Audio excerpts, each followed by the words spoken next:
साथियों, मैं कुंज किशोर विरूरकर आज फिर एक नए विषय के साथ आपसे मुखातिब हूं।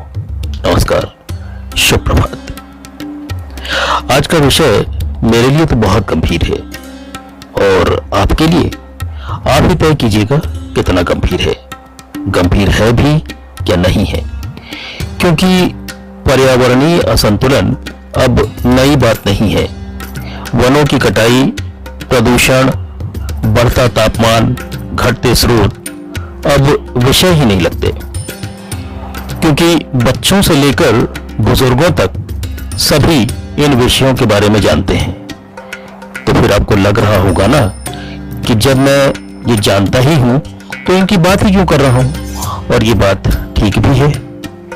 पर्यावरण गंभीर होते हुए भी अब गंभीर विषय नहीं है, परंतु मन कर रहा है कि आज इसी विषय की सितार पर अपना राग न सिर्फ छेड़ूं बल्कि आपको सुनाऊं भी। तो आप सुन लो ना, बस 2 मिनट, शायद ये सुबह और सुहानी हो जाए। तो रेडी? ओके, आप सुन रहे हैं ना? चले मत जाइएगा। तो सुनिए।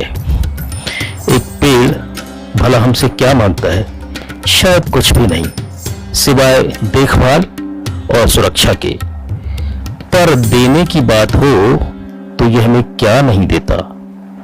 भीषण गर्मी में शीतल छांव हमें ये ही देते हैं। रस्सी या टायर बांधकर इसकी शाखाएं हमारे लिए सावन के झूलों का इंतजाम करती हैं। औषधि चाहिए तो इसकी जड़, तना, फल, फूल, पत्तियां, रस सब आप पर कुर्बान है। भ्रमण करना हो तो यही वृक्ष मिलजुल कर एक मनोहारी दृश्य बनकर हमारी आंखों के सामने उपस्थित हो जाते हैं, जिनके सौंदर्य में खोकर हम अपने सारे दुख भूल जाते हैं। सुविधा चाहिए तो यही पेड़ अपना जीवन उत्सर्ग कर आपके घर की शोभा यानी खिड़की, दरवाजे, सोफा, पलंग, कुर्सी, टेबल सब बनने के लिए हमेशा तैयार हैं। मिट्टी का कटाव रोकना हो तो इनकी जड़ें जमीन को कसकर पकड़े रखती हैं, मिट्टी को बहने नहीं देती। भूमिगत जल का स्तर संतुलित इन्हीं वृक्षों के कारण बना रहता है। आज जो इनके न होने से शायद रसातल में जा चुका है, भयंकर त्रासदी के रूप में।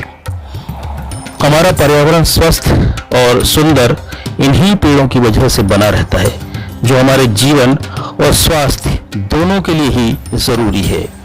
प्रदूषण से लड़ने में यही पेड़ काम आते हैं। कार्बन डाइऑक्साइड जैसी विषैली गैस को पचाने का साहस इन्हीं पेड़ों के पास है। ये पेड़ वास्तव में शिव होते हैं, गरल पीते हैं। संतुलित वर्षा चक्र यदि चाहते हैं तो यही पेड़ हमारे काम आएंगे। आज कहीं अतिवृष्टि, कहीं अल्पवृष्टि तो कहीं अवृष्टि का कारण इन्हीं पेड़ों का विनाश है।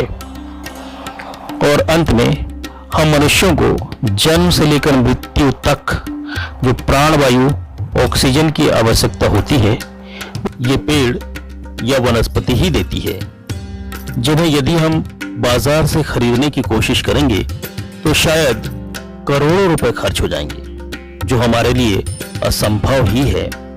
हम जीवन भर इतने रुपए कमा भी नहीं पाते।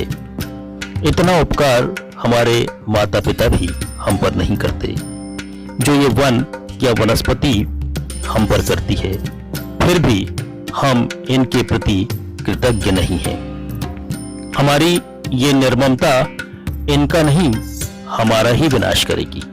अब भी वक्त है, सुधर जाइए, वरना तो हमारी ये विकास यात्रा हमारी विनाश यात्रा ही है। धन्यवाद।